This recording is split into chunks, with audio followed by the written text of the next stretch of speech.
some people are of the opinion that because uh, you have a common experience, you draw the same conclusions. Different people draw different conclusions from the exact same experience. There are people who came out of the concentration camps who reached the conclusion never again for Jews.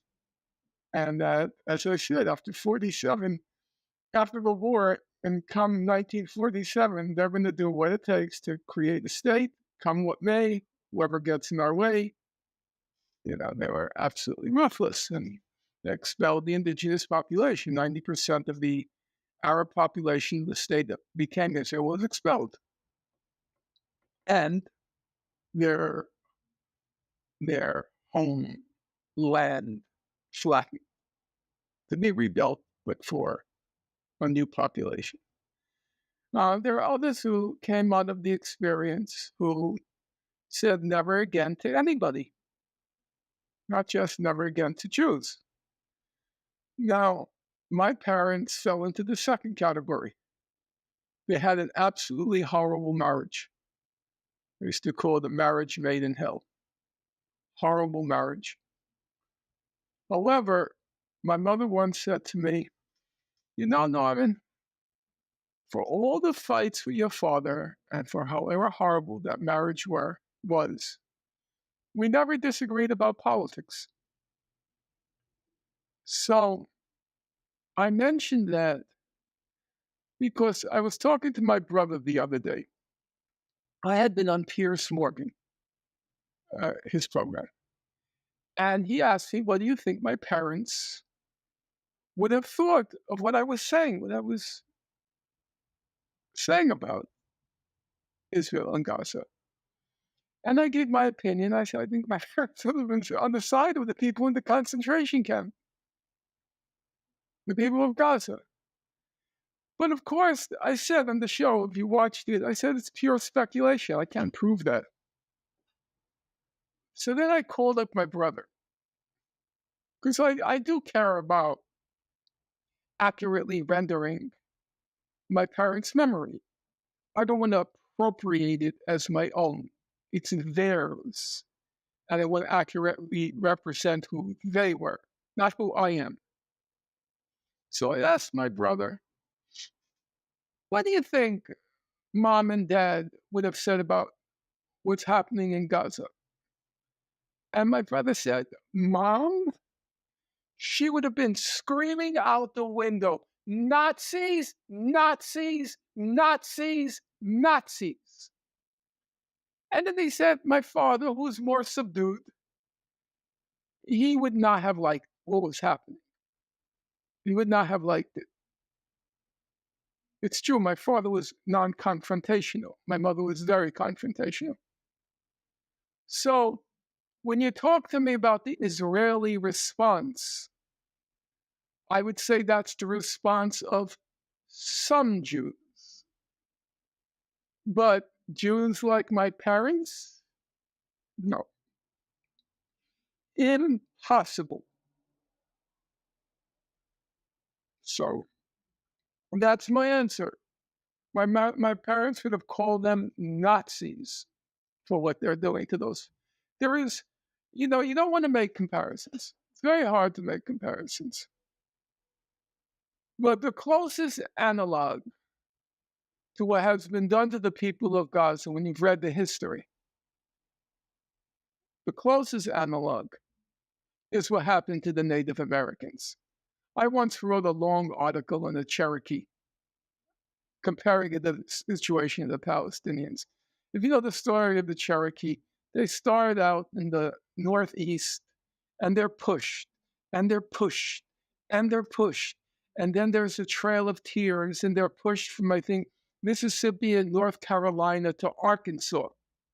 And then in Arkansas, they're pushed again, and they're put in this small place.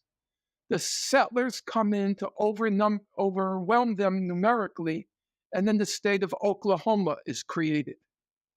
And once they were numerically overwhelmed, pushed and pushed and pushed, then the Trail of Tears and then Oklahoma, then Arkansas, then Oklahoma. And that's the story of the people of Gaza, except with one difference. The people of Gaza haven't been on the receiving end of what Israel likes to call mowings of the lawn. That's periodically these high-tech massacres in order to cut the blades of grass, one half of those 2.3 million blades of grass, one half are children. And now Israel is resolved on extirpating those blades of grass, whether it will be an expulsion, whether it be an extermination, whether it will be something in between, we still don't know. So when you read that ghastly history, so ghastly, it's very hard to get inside and feel some sympathy for the Israelis. Sorry. Maybe it's a failure of imagination on my part, but at the risk of playing what's sometimes called the Holocaust card, I will say, and in this case, the apple did not fall far from the tree, meaning who I am and who my parents were. Every single member on both sides of my family was exterminated during World War II. I never had an aunt, I never had an uncle, I never had a cousin, I never had a grandparent. We were 5 people in the world, my mother, my father, and my 2 siblings and myself. And my parents saw the worst. They were in the Warsaw Ghetto, both of them, though they didn't know each other. They then were in the combination death camp, concentration camp. Majdanek and Auschwitz were concentration camps and death camps. My mother was in Majdanek. She was then deported to 2 slave labor camps. And my father was, according to my mother, I never talked about it with him. She said he was in 7 concentration camps. He ended up in Auschwitz, and then he was in the Auschwitz death march. They still came, they were not perfect. I'm a lot less perfect. But they were not perfect. But they came out decent human beings. At least when they saw suffering, they didn't see it as an opportunity to cut somebody's head. So I have very little sympathy for what has become of that state. It's a satanic state. You know, you look at the polls, 60% of Israelis, 60% say Israel's not using enough force in Gaza. It's not using enough force in Gaza. If you look at every metric out there, every metric, intensity of bombing, payload of bombs, imprecision of bombs, destruction of civilian infrastructure, ratio of civilians to combatants killed, ratio of children to total numbers killed, ratio of women and children to total numbers killed. If you look at every metric, there have been so many studies now done. What Israel is doing in Gaza is in a class completely its own. You know, it doesn't even compare. It doesn't even compare remotely to the carpet bombing of German cities during World War II, the Allied carpet bombing of German cities, the Allied bombing of Dresden. Doesn't compare. And in the face of that, to say 60% are saying you haven't killed enough, you haven't destroyed enough, you lose me. As I said, you know the expression, there was a block on Harry Truman's desk, the President Harry Truman, the buck stops here. And my imagination, my moral imagination stops there. I'm not going further. I'm not going to try to see the side of that. Now, I'll admit to you, I won't see the side of people who say, I got into a disagreement with Dr. Cornel West. I don't see the other side. I don't see the concentration camp guard side.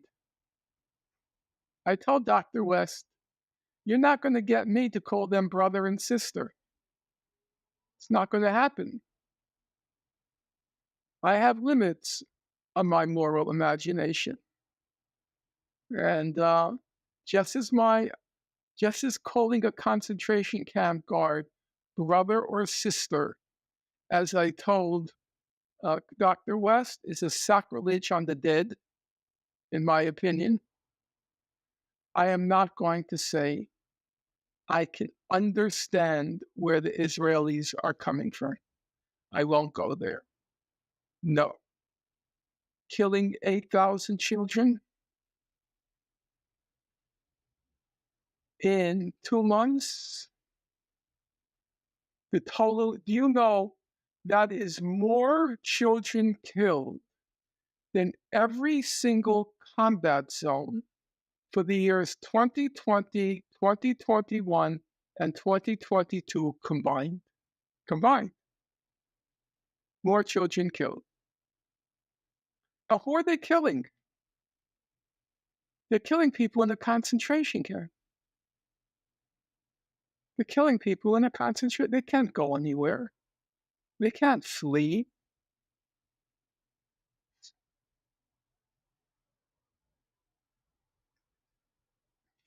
But now it's I have to admit, I'm not going to be honest. It's now a horror all around. We're heading in a place where I at least, the play by Jean-Paul Sartre, No Exit. I don't see an exit. But sorry if I have to end on such a depressing note, but I tried to treat adults as adults. I'm not going to be a bearer. I'm not going to be a bearer of happy news.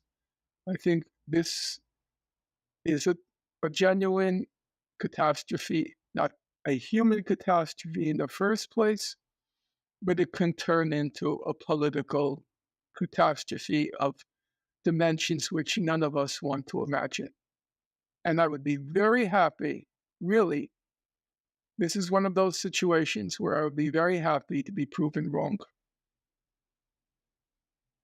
Or for somebody to tell me, no, there is this possibility. Fine, I will grasp it, but I don't see it right now. I just don't see it.